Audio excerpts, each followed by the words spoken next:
My name is Damali Sali and I welcome you to this episode of the Ideation Corner. The Ideation Corner is a space where ideas are discussed and dissected. And today I host Ruth Mwebaza, who is the founder of Gerufam, and she's going to tell us all about it. Ruth, you're very welcome. Thank you, Damali. It's so good to be here. Thank you. This is a good space to chat and know what's happening within the country and around us. So, like you said, my name is Ruth Mwebaza. I am the CEO of Gerufam. We are found in Rukunjiri district, in a sub-county called Nyakajeme, in a small village called Ruganda. Wow. Yeah. So it's not just the whole district. It's the whole district. Like we have where we are located. Yes. And Gerufam is a demonstration farm. It's a community farm. It's an organic farm that uses agroecology farming principles. Break that down for me, like in regular language. What are agro blah blah blah things? So agroecology is where you use everything around you to protect the environment, the soils, and human life. We do not encourage use of industrial chemicals. We want to protect our environment, so we make sure that whatever we do, we are using what we have that is just available, and we can use that to grow food, protect our lives, protect the soils and the environment. Okay. Yeah. So if, say, I'm a farmer who, because I'm thinking of the industrial chemicals you're talking about, where pesticides and sometimes fertilizer has chemicals in it. Yeah. So how do I have a farm where I'm not using those things, but there are these worms that are eating my stuff? How do I deal with it? So the challenge with us is that we love quick things.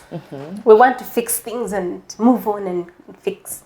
But while you're doing a quick fix, it's actually a long-term destruction that you're doing to your health and to the soil health. So we have different methods that you can use when you're actually doing your farm work, and you're able to control. With organic farming, we are not looking at killing these microorganisms, the pests and diseases. We are trying to control. Okay. Because when you try to kill, then you're not actually killing the insect itself, you're killing everything around it. Okay. So we try to use like barriers. You can use some plants that we can use to eliminate some insects, really? Yeah. Okay. So if you say you have a farm or a small garden, you can put rosemary within the garden. Okay. Because some insects don't like that smell of rosemary. So they will just run away because we have rosemary within the farm. Okay. So you're not actually killing. Yeah. You're just saying them away. Okay, stay away. don't come close. So that's how we've been able to do that. That we've used methods that can help us to protect. But more, what is important is that we don't want this to come. We want, how can we avoid them before they actually come? Okay. You know, we use mulching. We try to avoid having weeds. And mulching, just for people who don't do agriculture things, who don't know the agriculture terms, it's purely just covering the soil with with grass dry grass. Dry. Oh, it has to be dry? Yes, it has to be dry. Why? Because when it's still green, it still has all the sugars that are not yet broken down. Okay. So if you put it on the ground, it's going to activate some heat within the soil. Now, when I'm saying this, I'm not actually a scientist.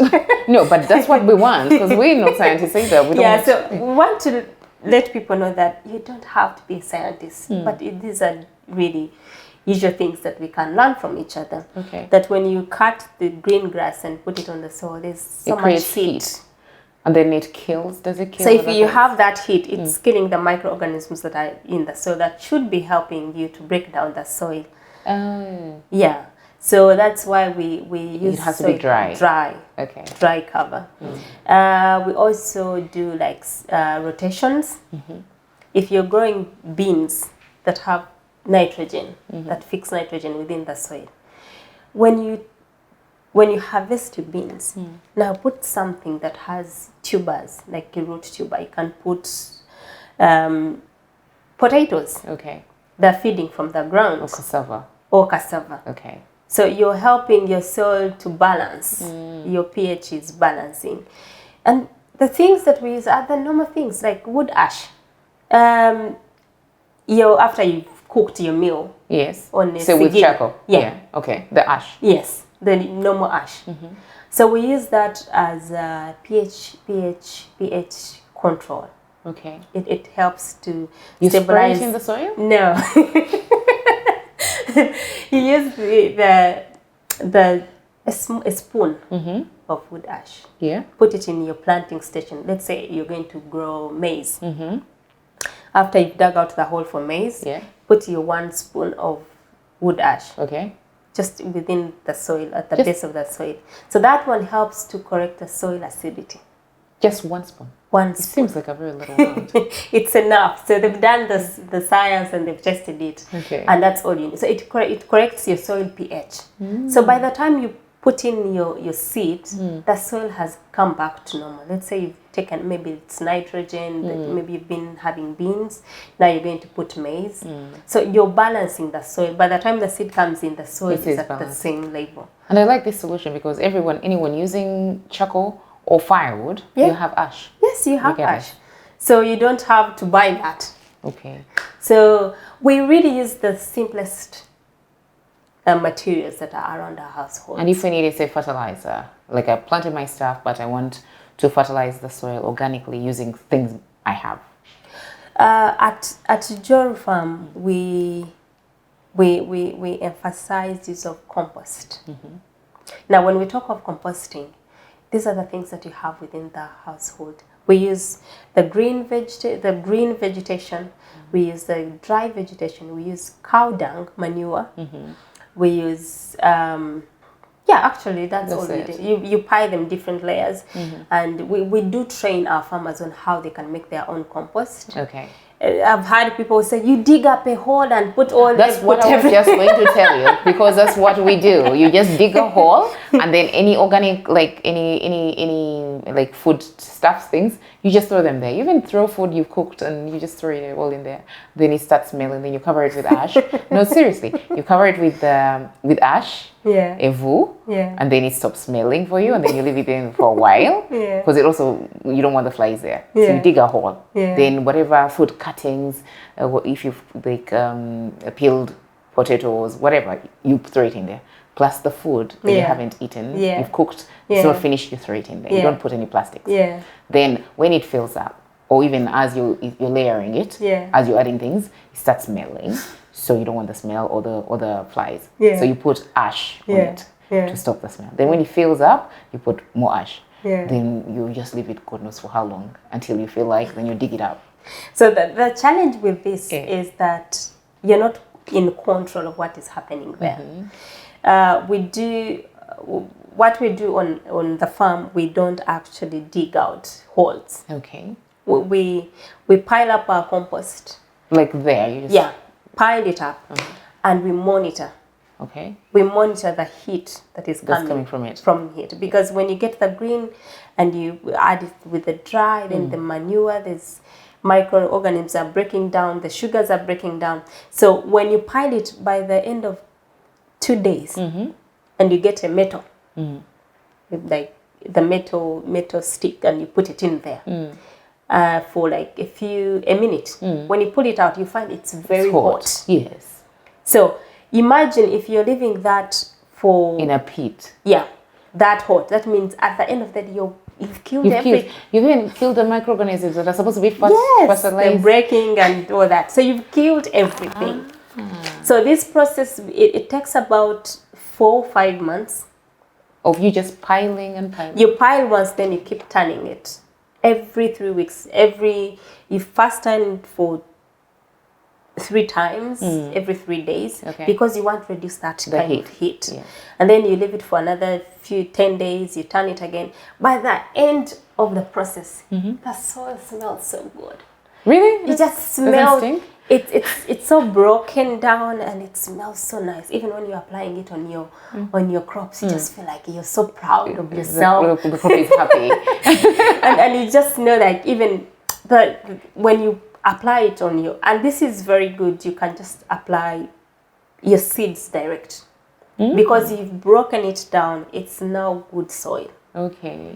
If you don't want to go the long process of Turning, of composting, there's another process we use. It's called we use bokash. Okay, what is that? Now in regular language. bokash is a simple method. You get the coffee husks, you get the charcoal dust, Okay. the you know when you have like charcoal, Yes. the ash that comes up. Evu, the white one. No, not the white one. Yeah. You see how, let's say, for example, get charcoal and crush it down. Hey, yes, yes, I know. The charcoal dust. The charcoal dust, yes. I wanted to get the Luganda word for it. What do they call it? It's not Mpulunguse. That's something else. Yeah. So you get that. You get yeast. Yeah. Baking yeast. That's expensive. It's 7,000. That's expensive. It is expensive. Now it's for the people who don't want to go through the long process. The long process. Okay. Yeah. So I get the charcoal dust. Yes. Whatever, that very little fine ash before the actual charcoal. It's black. Yes. Black. Yeah. Small. And then I buy the yeast. Yeah. But if I don't have yeast or have money for yeast? If you need yeast because that's it's going to help in breaking down. And yeast, what is that? Is it like sorghum? Like what is it? Yeast, you buy it in shops. Isn't it something that I can use an organic, like before they process it into yeast? What is it? I'm not very sure about that. Because I'm trying to get a solution where someone doesn't have yeast. They can use maybe sorghum. Is it real sorghum yeast? Maybe if it's processed. It has to be processed. You see, like mwenge. You know the mwenge after. You know this. Yes, after you the waste like after mwenge. Yes. Yeah, you can use that. No, that's better because it's accessible. Work as an activator. Okay. Yeah. Okay, that's fine. And then you'd use ash. The charcoal dust. Charcoal dust, ash. Okay. Then the yeast. Okay, fine. Yeast. And then you can use sukari sugar. You know sukari sugar? Sukari guru? Yeah, sukari guru. Yes, I know sukari guru. So that one is cheap. You can buy it. That's cheap. Because I can get sukari guru. I can definitely get, because the people who are doing mwenge, those, what they leave. Yeah. But these days you won't find them actually. People are using it. They're using it as animal feed as well. Yeah, they use it as animal feed for pigs. It's very good. Very nutritious. It's very good protein, yeah. Yeah. And then I get my charcoal dust. Yeah. And some ash. Yeah. And manure. Cow dung. The cow dung. Cow dung, if you have chicken droppings, if you have goat droppings. The pig droppings, all those. You can use. Or you then can I mix it up. You mix it up and you turn it once every day. Once every day. It's still a lot of work. You're not going to eat without working.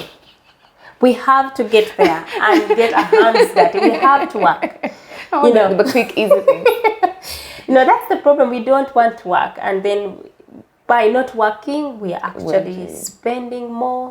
Because if you're not working, that means you have to go and buy these fertilizers, weed master, because you don't want to work. But, these kinds of chemicals we are talking about are really not good for the environment, for our health. So we have to invest in what time and effort. If we want to, we have to take control of our system, right from the garden to the plate. We have to be in charge of everything. Okay. Yeah. Well, before we came on here, you were telling me that if you use like fertilizer, you explained to me quite well. If you use actual fertilizer, pesticides, for example, to kill the weeds before you plant, tell me the damage it does or what that means. So you know how you go and buy with Master and buy Roundup. Those are the best now on the market. Ones, yes. It's so sad. It's so sad when I go and see someone's farm. It's been sprayed. It's God created this world in a sufficient way.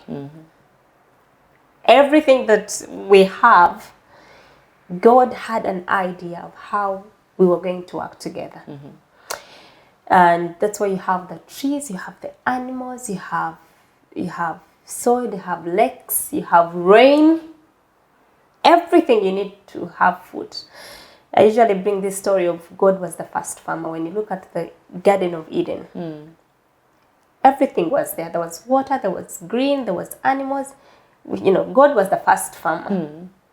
And so if you want to emulate what God did, we have to actually go back to the basics of farming.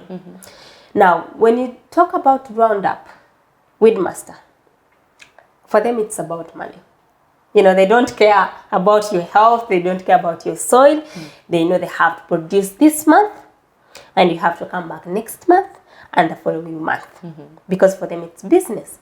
But while you're doing that, you're spending money, you're killing the environment, you're killing your soils, you're killing the waterways, because once it rains, it will wash out into the streams. Okay. And I think there's a test that was done last year, and they found there was a lot of chemicals within the water that we consume. Really? Yes. Like the tap water, there are chemicals in it? Especially for us from the villages where you the still wells. get water from wells. It's not treated. Now, when you apply the Roundup, it is not selective on what it kills. It kills everything. It kills, you're killing the weeds, but while you're killing the weeds, you're killing the microorganisms that are in the soil, that are supposed to help break the soils for you, to bring the fertility. I don't know if you've seen worms. Yeah. The soil worms. Yeah. Those guys do a good job. They're good? They're good guys? Because they usually look at them like, ew. They're good guys? They're very I'm supposed good to be happy when I see them. Okay. So, if you spray, you're killing all those lovely guys there. But I know that they dig little holes in the soil, so they aerate it. They aerate the soil, but they eat the soil. They're breaking it down. They feed on soil? Yeah. Okay, they take all the nutrients within the soil, they break it down, they pull back into the soil. They put it out and then it's fertilizer. Oh, so you need them. So when you're spraying, then you're killing everything. everything that should be helping you, you know. So that's why it's sad that we have commercialized our farms, but we are not really minding the effect it has. And then it doesn't just kill the microorganisms, because you're also going to eat that thing. Whatever you plant is going to feed on the chemical that's there as well. Yeah. You've seen some I don't know if you've gone to the markets. You reach there, you find these tomatoes. That are white. They have white. They still have even chemical on it. They still, and because they have a white ashy thing. Yes. Yeah. These guys have. It's crazy, especially some tomato farmers. They mix different chemicals. They will tell you have to spray when it's flowering. You have to spray when it's germinating. They have to spray when it's at this level. There's a lot of chemicals that we are consuming. And they don't tell us. It's up to us to really start learning how we can take control of our health and our environment. Because when you consume now these continuously, consuming these vegetables or tomatoes, okay, the most obvious one is tomatoes because the chemical stays on it. But I'm pretty sure if you're buying nakati, all that in the market, they've sprayed. But it's just on those other things you haven't seen it. But you're eating it, and therefore when you eat it, you're consuming a chemical, which then affects you. It's probably cancerous after some time. Yeah. When you look at the levels of cancer now, I know there's a debate that has been going on about the glyphosate as a cause of cancer. And you look at our grandparents. They never had issues of cancer. We are not taking control of what we are eating. you know, and it's crazy.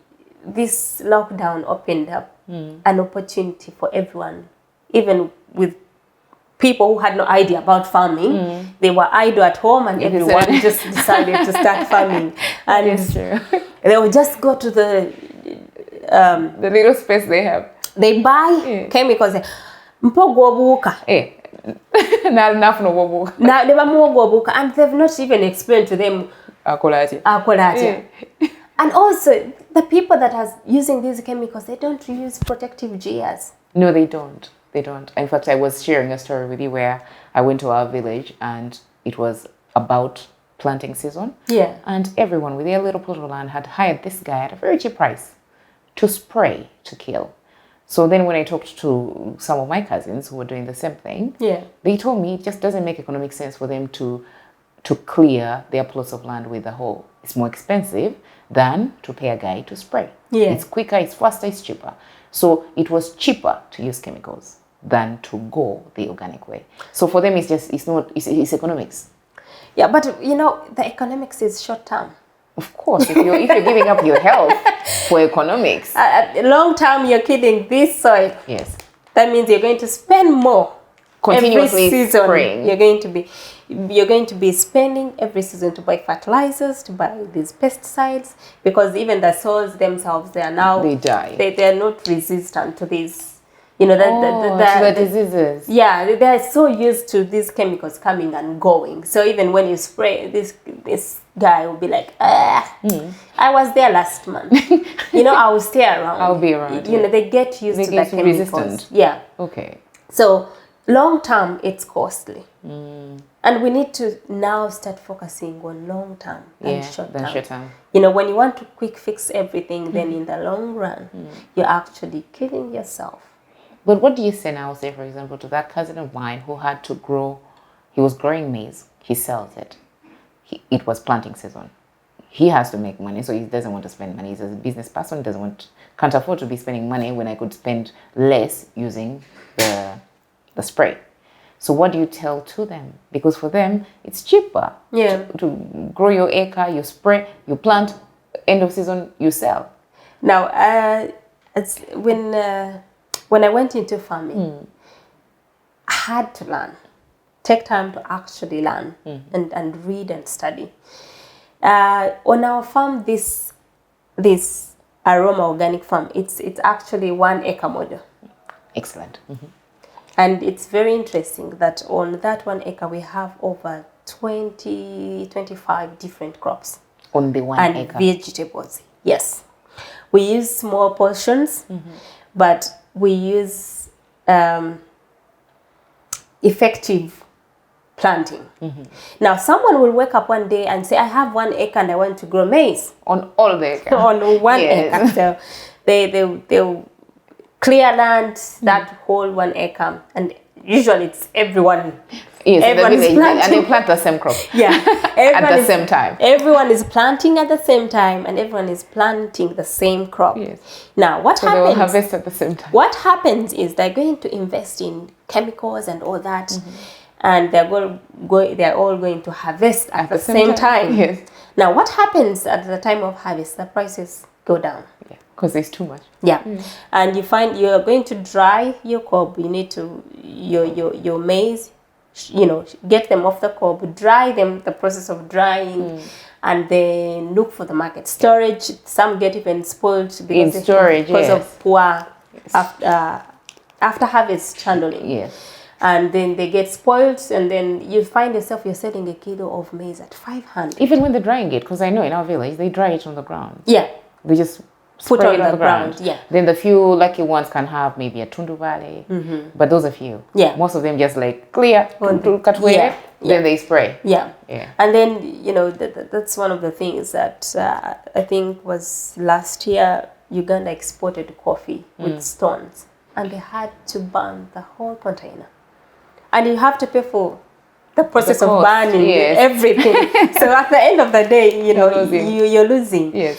So when you plant all of you at the same time, yes, you're losing. You're losing out, actually. Yeah, yes. because you're going to harvest at the same time. So you're telling me that on 1 acre, I can actually plant different, like 25 crops on my 1 acre without using fertilizer, Yeah. without using pesticides, Yeah. but using, and on your model farm, you show people how to. Yes, that's what we do. Now, and we have very few minutes left. We have like 5 minutes, unfortunately. The other thing we spoke about earlier, we were telling you that in Kampala, people have very little land, but they have compounds, which they're now converting into like little gardens for maybe some vegetables. Yeah. And you told me that there is a service that you guys can offer. So part of what we do on our farm is to make sure that you have, we call them small spaces utilization, how you use your small space to grow food within your compound, within your garden. And there are different designs depending on the terrain of the small space that you have.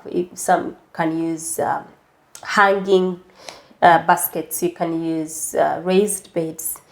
And we want to show people that you can actually grow your own food within your compound. You can grow your vegetables. You don't have to go to Nakasero every morning, day. every evening to buy Onions, to buy tomatoes, spinach, the simple things that we use. Yes. You know, a salad, you know, some of us, we love our salads, fresh and green. Yes. But you can't buy salad. You can't eat salad from some markets here. No, because you'll be eating pesticides. Yeah, so we want to show people how they can grow. Okay. In raised beds and hanging baskets, different designs. And they're using a small space, Yes. no fertilizer, no Yes. pesticide, Yeah. organically. I'm glad. Yeah. Then, tell me about Mukuku aroma coffee. Mukuk aroma coffee is the best coffee. It's the best coffee that you're going to find on the market. Yes. Mukuku comes from my mom, and Mukuku means grandmother. Okay. Oh, nice. Yeah, so we call my mom grandmother because she's raised us. She's so brilliant. She's so smart, and we wanted her legacy to go on. To remember, yeah. Yeah. So our coffee is the best, and you can see the different packs of coffee. Yes, we have that. Yeah. That and this. It caters for all of us. Yeah. In the market space. This is like how much? That's like 15,000 only. That's 250 grams. Okay, and it's ground. It's ground, yes. And then this one is how much? That's 3,000 and that's 50 grams. Okay, this is a student can afford. Yeah, that's. I like that you cater for everybody. Yeah. And then this one? And that's 5,000. Okay. Yeah. And how does someone get it? I know you have contacts here, but someone who doesn't have it in their hand right now. We did so much online marketing. Okay. We've not gone into the supermarkets and different shops at the moment. We're doing a lot of online. We put out our numbers and people reach us and we send them the coffee. So it could be on Facebook, someone can... Yes. They go to Jero Farm or they can just search Mukuku Coffee. When you go to Facebook, you find Aroma Farm. Aroma Farm, yes. Aroma Farm, that's where you find most of what we are doing. And you get in touch with us. Okay. We want to share the knowledge that we have with everyone. Okay. Yeah. Tell me the interesting story about Mukuku Coffee, in that on your farm, you do not have a coffee tree. Yeah. But you have Mukuku Coffee. Yeah. Tell me about that. I think we are young people. We are young people and we need to find ways of earning. We don't have, the youth don't have land. We don't have trees of coffee, but we can be involved in the value chain. You just need to find yourself where you fall.